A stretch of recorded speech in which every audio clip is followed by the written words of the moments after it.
앞두고 내외국인이 함께 소통하고 화합하는 한가위 큰 잔치가 열렸습니다. 독수리 눈이 본격 운영되면서 간선도로의 불법 주정차가 눈에 띄게 줄어든 것으로 나타났습니다.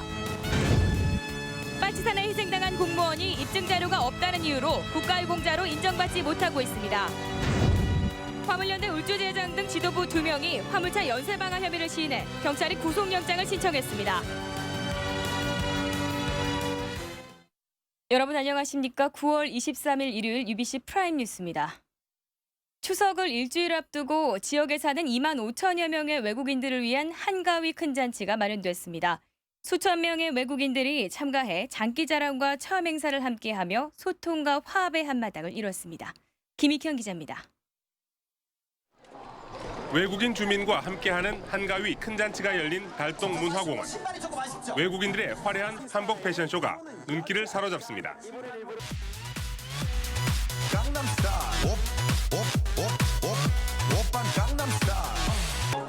피부색과 국적은 달라도 한복으로 모두 하나가 됐습니다. 엄마와 함께하는 외줄타기도 신이 납니다. 처음 해본다는 떡매치기 솜씨도 예사롭지 않습니다. So I think it's a good opportunity to us to discover a new culture, a new food, new dance, and I think it's very amazing. 각국의 다양한 음식들도 한자리에서 선보여 잔치의 흥을 더했습니다. Like the activities, like some of us tried chagi just now. It was really fun, and we are looking forward to more programs and activities coming for the next few hours. 태권도 시범과 우리 전통 공연도 눈길을 끌기에 충분했습니다. 오늘 행사에는 울산 지역 외국인과 내국인 등 모두 2천여 명이 함께해서 소통과 화합의 한마당을 이뤘습니다. 현재 울산에 사는 외국인은 91개국 출신 2만 5천 명. 이들 외국인에게 국제도시로 한 발짝씩 나아가고 있는 울산 시민들의 넉넉함과 추석의 풍요로움을 느끼게 해준 의미 있는 행사였습니다. UBC 뉴스 김익현입니다. 울산시가 이달부터 시내버스에 카메라를 달고 불법 주정차 단속을 해봤더니 간선도로 불법 주차가 눈에 띄게 줄었습니다. 단속을 교묘히 피하는 얌체족들도 일부 발견됐습니다. 윤경재 기자입니다. 시내버스 불법 주정차 단속 시스템, 이른바 독수리 눈에 찍혀 단속된 차량입니다. 독수리 눈은 울산의 시내버스 2개 노선, 6대에 달려 있습니다. 이 시스템은 같은 노선의 시내버스 2대가 연속으로 촬영해 5분 넘게 주차한 게 확인되면 단속됩니다. 지난달 시범 운영 때 하루 평균 137건이던 불법 주차는 본격 운영에 들어간 이번 달에 52건으로 무려 85건이나 줄었습니다. 정전보다는 지금 보면은 시민들이 많이 의식하고 있는 것 같습니다.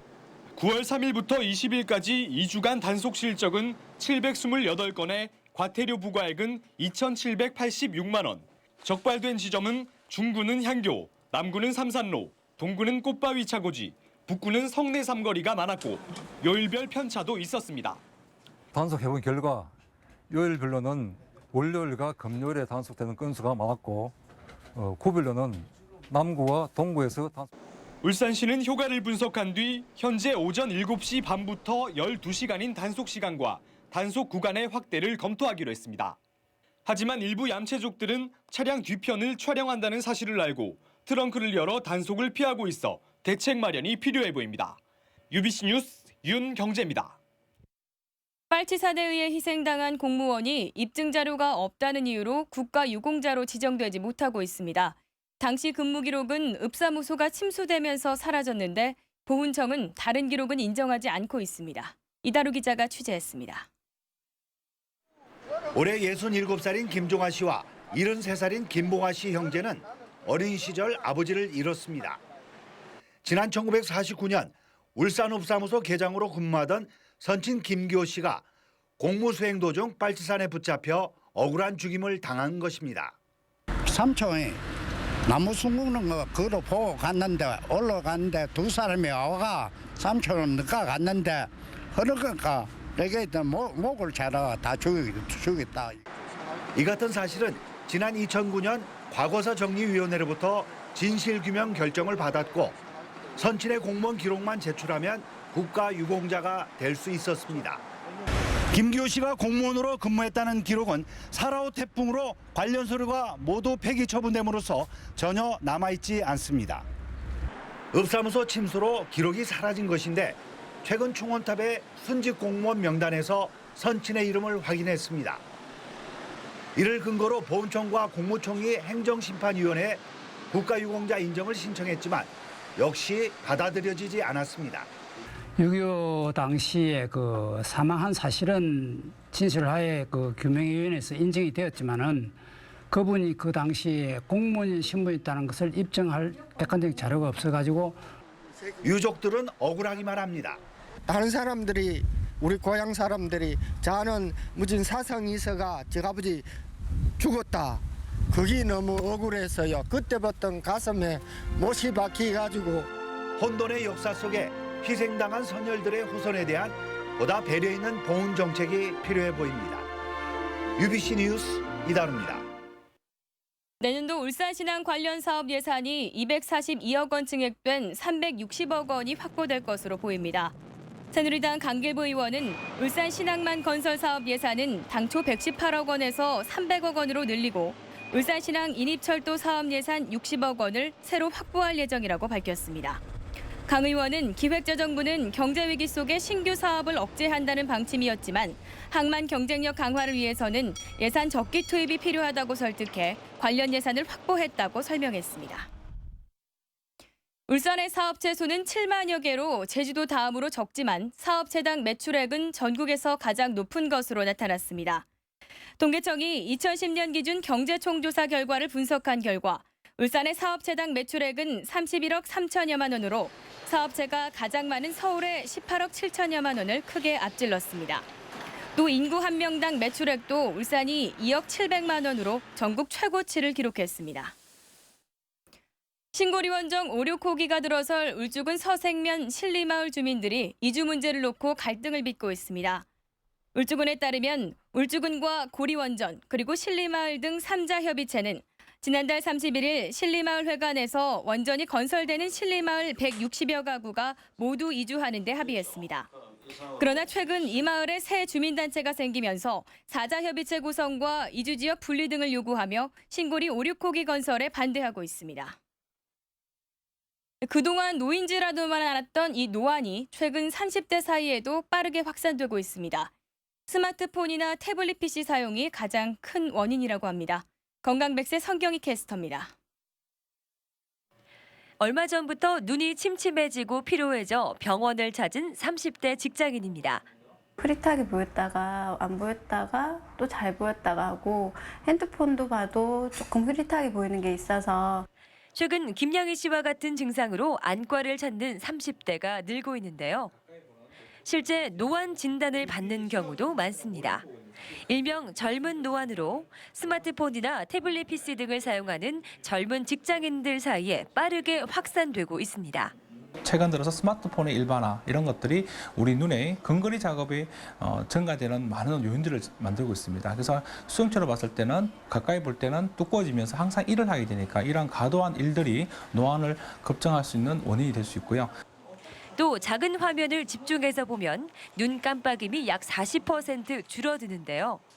이 경우 눈이 쉽게 건조해지고 피로도가 증가해 시력이 떨어지게 됩니다. 이런 젊은 노안은 올바른 생활 습관이 가장 중요합니다. 컴퓨터, 스마트폰 같은 디지털 기기는 40cm 이상 거리를 유지하고 50분 작업 후 5분 정도는 눈을 쉬어주는 것이 좋습니다. 지하철이나 움직이는 차 안에서 사용하는 것도 줄여야 합니다. 네, 눈은 한 번 이상이 생기면 쉽게 회복하기가 어렵습니다. 일단 노안이 의심되면 방치하지 말고 안과를 찾아 정확한 진단을 받는 것이 중요합니다. 건강백세 성경입니다. 울산지방경찰청은 오늘 화물연대 울주지 회장 46살 양모 씨와 조직부장 33살 신모 씨에 대해 자동차 방화치상 혐의로 구속영장을 신청했습니다. 경찰은 이들이 지난 6월 24일 새벽 울산과 경주 지역을 돌아다니며 화물 차량 20대에 불을 지른 점을 시인했다고 밝혔습니다. 또 화물차 방화로 연기를 마셔 다친 피해자가 있어 치상 혐의까지 적용됐다고 덧붙였습니다. 울산 지역에 사는 외국인이 늘면서 외국인 범죄도 증가하고 있는 것으로 나타났습니다. 울산지방경찰청에 따르면 올 들어 지난 8월까지 울산 지역의 외국인 범죄 건수는 325건으로 지난해 같은 기간 293건보다 11%가량 늘었습니다. 이 가운데 폭력이 117건으로 가장 많았고 절도 19건, 성추행 4건, 그리고 살인 3건과 강도 1건 등으로 조사됐습니다. 차량을 이용해 고추 지지대 수백 개를 뽑아가는 절도 사건이 발생해 경찰이 수사에 나섰습니다. 중구 서동 김모 씨는 오늘 누군가 차량을 이용해 자신의 고추밭에서 고추지대 300여 개를 훔쳐갔다며 경찰에 신고했습니다. 경찰은 지지대 한 개의 가격이 400원 안팎에 불과하지만 죄질이 나쁘다고 보고 탐문 수사에 들어갔습니다. 남부경찰서는 여성의 차량에 있는 휴대전화 번호를 보고 음란 전화를 한 혐의로 직장인 29살 박모 씨를 입건했습니다. 박 씨는 지난 11일 밤 11시쯤 남구 야음동의 한 아파트 주차장에서 35살 A 씨가 주차하고 나가는 모습을 보고 차량 앞유리에 적힌 전화번호로 음란 전화를 건 혐의를 받고 있습니다. 지난 21일 태화강둔치에서 개막한 2012 울산 녹색 생활 페어가 사흘간의 일정을 마감했습니다.